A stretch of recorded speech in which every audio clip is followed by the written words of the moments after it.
Today, I'm going to show you how to set up a wet pallet.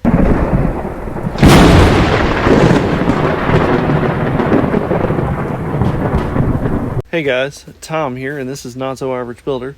And I know this is a Patterson's or Masterson's Stay Wet Handy Pallet. This is one you can buy on Amazon. It comes with a sponge and it comes with paper that goes on top that's a nightmare to use. I don't use it. What I do use is just the case itself. It needs to be cleaned, something horribly, but this is what the inside looks like. Obviously not as dirty, paint has spilled, but you get that. Now in there will be a bright yellow sponge that works probably the best, and you can order replacement ones of these if you want to, but you don't have to. Now what I've got here is just a simple piece of paper towel. What I've done is use the bottom, it doesn't have to be exact, of the pallet as a guide, roughly cut it out, and we'll set it in there. Now, that is the first part of the wet pallet. This is just as important as the next step, but the next step, in my opinion, is a little bit more important because this is going to be where your water is stored. A single sheet of paper towel will hold a decent amount of water. You don't want it to be flooded, which you don't want it to be flooded anyway. But because a paper towel is going to be thinner, it won't hold as much water as the original sponge.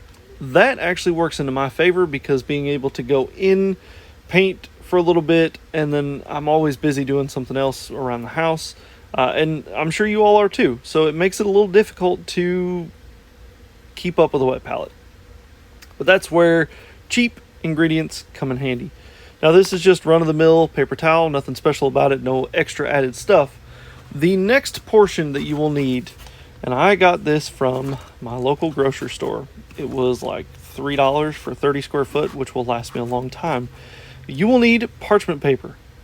Do not use wax paper. This has no wax on either side. It is permeable, but only slightly. So it will allow water to seep through from the back from your paper towel, but not so much so that your parchment paper disappears and you're left with a goopy mess. What this will do, and you could even cut it small like that, don't ever waste your scraps. Like if they're this small, they're done. But smaller pieces can totally be used. It doesn't have to fill up the entire interior in order to work. So never throw away your scrap pieces. They're always good for something.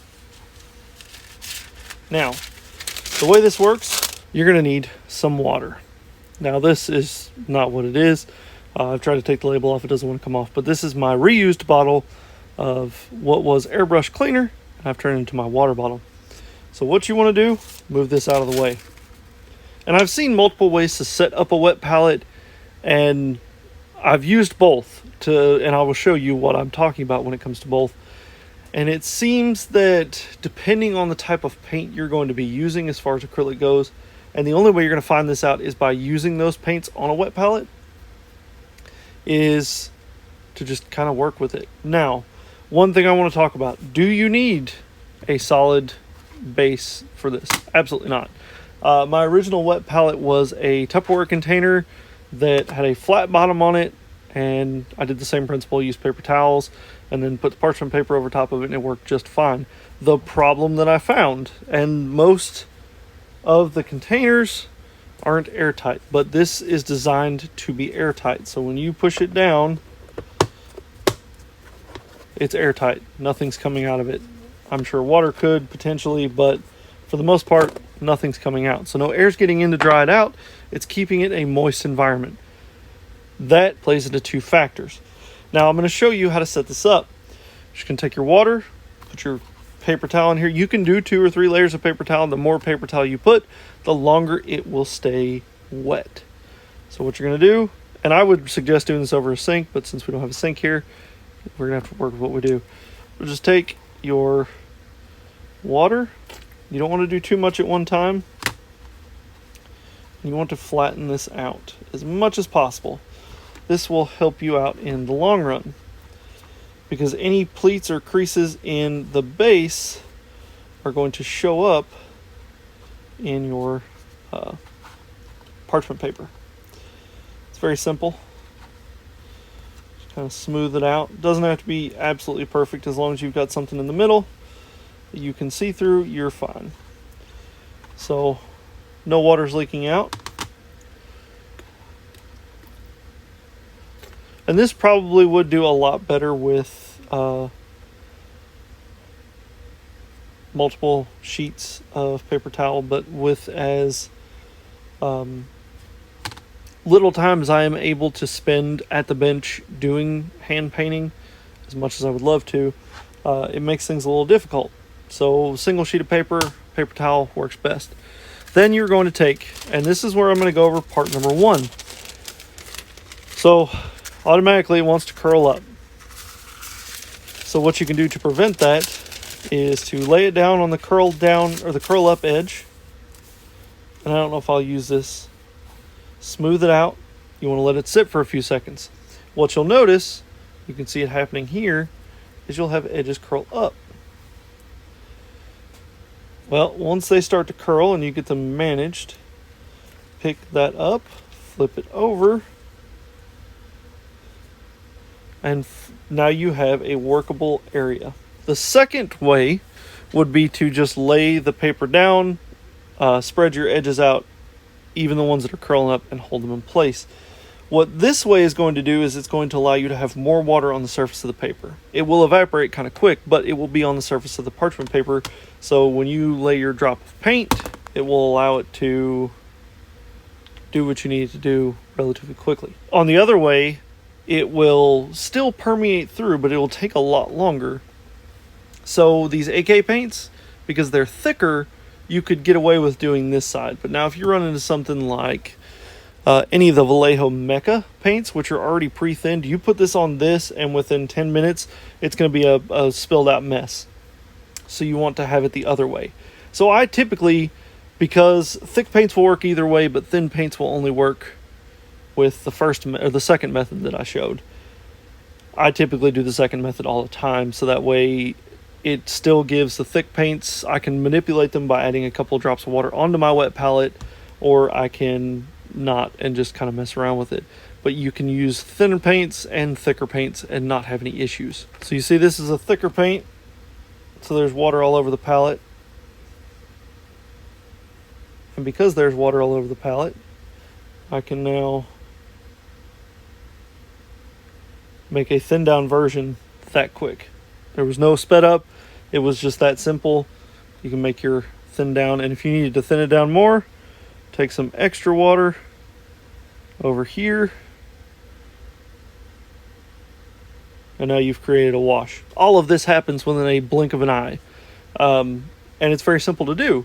So having a wet palette at your disposal, especially knowing how to properly set one up and maintain it, is going to greatly improve your hand painting skills. To pack up a wet palette, if you're going to leave this for a long period of time, what you want to do, technically, if you think that you're going to be gone for more than a day from your palette, just go ahead and pull all of the stuff out, let this thing dry out, and then put the lid on at your leisure. But if you're going to come back in an hour or two, this is airtight, so remember that. If you put this on here and you've got this paint right here and it's super thin already, when you put this on here, it's just going to stay moist, and you lock the lid down. It's going to continue to get more and more moistened by the water underneath. So when you go to pull this back off in an hour or two, that's going to be a watery mess. So there is a way to fix that. Some people on these nip the corner.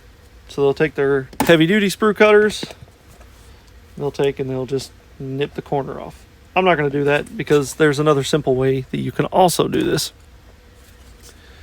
So if you look down here, if I don't put all these on,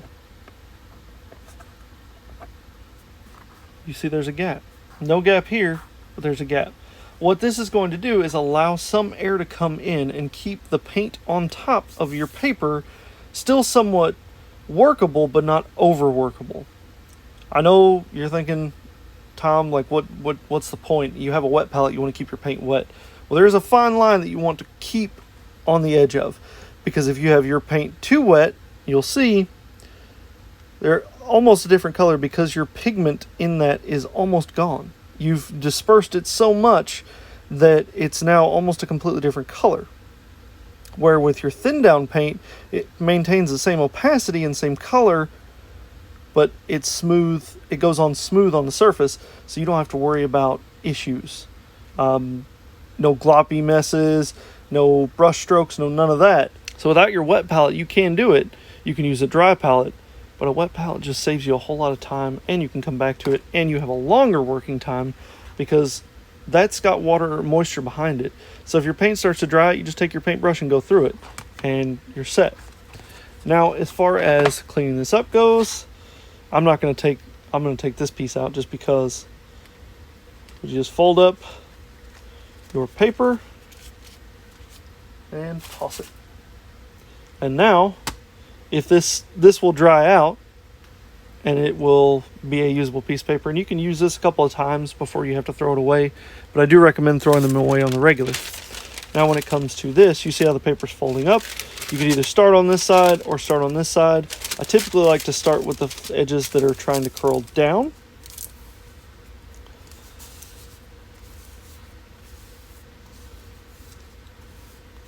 So you can see it's already starting to form to the paper. So say I did the same thing. I want to add a little bit. Same drop. If I were to try and paint this on right now, even if I did this, it'll help. But it's a lot thicker. So to aid in situations like that, you take a little drop of water. And this is why these bottles are great to reuse. You just take a couple drops. I don't know if you can see it right there. Dip your paintbrush in.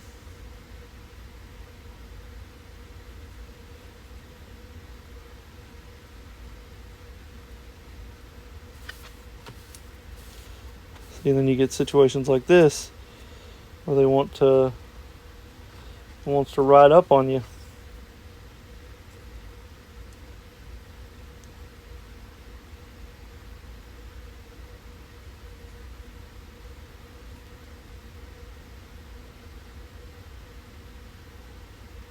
I broke my golden rule. Make sure the paper's flat before you continue.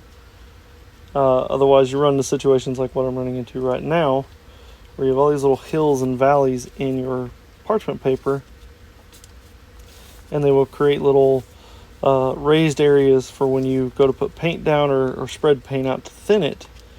It will give you kind of a headache and an issue. So now we've got this usable paint that I can paint anywhere, anytime. Put the lid on it, come back an hour later, start all over again, and not miss a beat. Wet palettes will make your hand painting experience a heck of a lot easier, and it will make it a lot better looking. I see a bunch of people that use acrylic paints, and there is zero wrong with using acrylic paints, but I see a ton of people using acrylic paints incorrectly.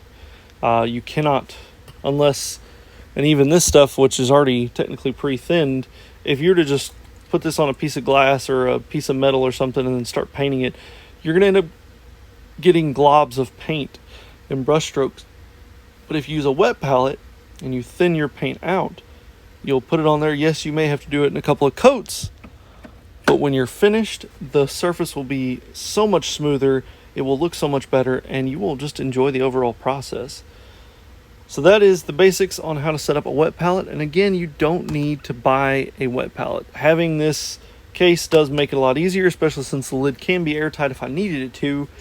However, you don't need to. I will post a link in the description below. I did get this from Amazon, where you can get this wet palette and you can use the wet palette.